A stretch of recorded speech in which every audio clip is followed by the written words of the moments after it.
we're going to talk about something that you're probably familiar with. However, what I'm going to share about it might surprise you. We're talking about tessellations. Tessellations are creations in which a shape or multiple shapes tile evenly over the plane of the medium. Our experience with tessellations often begins at a very early age. You remember these delightful wooden shapes, right? Nearly every kid played with these. And what's best is that most of the time, as a kid, we didn't receive instructions on how to play with these. They were just dumped on the floor, and we make patterns that repeats in all directions. We've got ourselves a tessellation. The most famous of tessellators is probably M.C. Escher. He crafted complex tessellations that would often transform or become incorporated into the rest of the picture.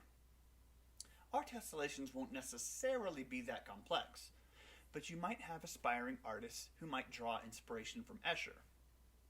Escher himself was inspired by Islamic art and architecture throughout Europe, Africa, and Asia. Islamic art often incorporates tessellations and tiling. Students often view math and science as primarily for and by white people. Incorporating some of these pieces into your classroom, even if it's just for decor, can help promote an idea of multiculturalism and combat the incorrect notion that math is a discipline just for white folks. So consider incorporating some Islamic art in your class. Let's get into the tessellations. Here's where I'm going to tell you something absolutely shocking. Truly shocking. Are you ready? Are you sitting down? Here it is. The word tessellation does not appear whatsoever in the Common Core state standards. And since most state standards are built directly from the Common Core, you won't find tessellations in most state standards. Yet, the practice of tessellations is nearly ubiquitous among math teachers. You've done tessellations as a student or a teacher, for sure. How is this possible? What's going on? I think, and this is only a theory, is that tessellations are just fun and cool. So teachers start there. And most of the time, the product is uncorrelated with any standard. And don't get me wrong, there's inherent value in creating tessellations, whether it's on paper or wooden blocks. I don't think something has to necessarily be standards tied in order for it to be a valid and valuable mathematical activity. However, if we are going to incorporate tessellations in our class, we might as well affix some mathematical standards to them. There are standards aligned to the things that you do when you construct a tessellation. In the activity we're about to do, we can look at lines of symmetry. And we're going to take pieces of these shapes and then shift and translate and rotate and reflect them. These concepts are absolutely part of the Common Core and other state standards. So as we're creating these beautiful artifacts, we can steer the mathematical conversation in that direction. You ready? Okay. We can start by simply examining a few shapes that tessellate or tile on their own. That is, shapes that by themselves can tile over the entire page. We can note various lines of symmetry, those lines over which we reflect and get a congruent shape. A lot of people think of these as lines that you can fold the shape over. For an equilateral triangle, for example, we have 3 lines of symmetry. Most shapes that we'll tessellate, we'll be working on, have at least 1 line of symmetry. Okay, so let's tessellate. Here, we start with a shape that is most definitely tessellatable or tileable. A square.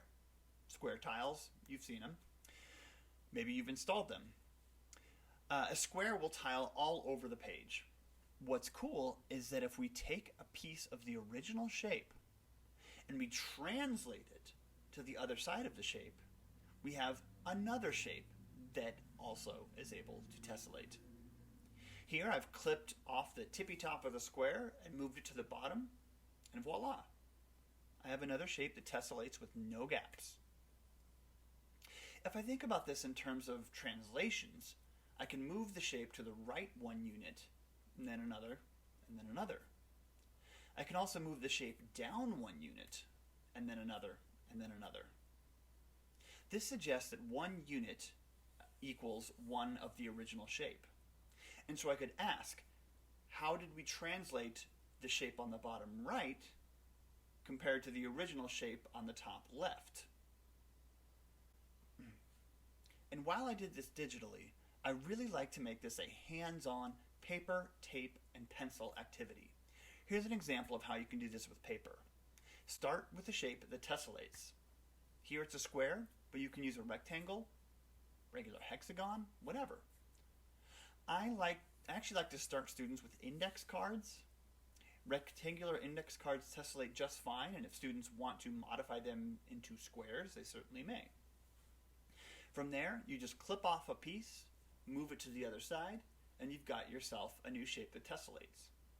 In this example, you can repeat to get even more complex shapes. It's fine with me if a student wants to just do this sort of haphazardly and see what they come up with, sort of like a Rorschach ink blot test. In this case, the artist divines a kind of alligator-looking shape. In order to ensure that we're able to talk about tessellations in terms of translations, rotations, and reflections, I ask students to reproduce their diagram on grid paper and tell me how their shape was modified. Step by step, explain to me using mathematical terminology how you adapted the shape from the original. That way we get all the fun out of tessellations while connecting it to the mathematical content. This may appear in a unit on transformations as a culminating product. And while I very much like to do this in person with grid paper, scissors, tape, non-digital technologies, there are plenty of websites that can do this for you. They often use the same concept. Start with a tileable shape and then modify it on both ends. As long as students are able to explain the math behind their transformation, we've got ourselves a quality task. The prompt can be as simple as this. Create a tessellatable shape that mathematically describe the transformations you use to create it. Give a step-by-step explanation along with the pictures. So why does this task work? Again, it's an all-access task. Even if this is a student's first day in your class, they will be able to begin on the task. And here's a new concept I'd like to share with you. The math becomes apparent after students have done some work. That is, they can get a bit into the activity, and then with guidance, the teacher can bring in the math. One of the most effective teaching strategies you can employ is this. Get students into the task before you get all mathy. Once a student begins the task, they will be more likely to understand the math behind it and more willing to complete it.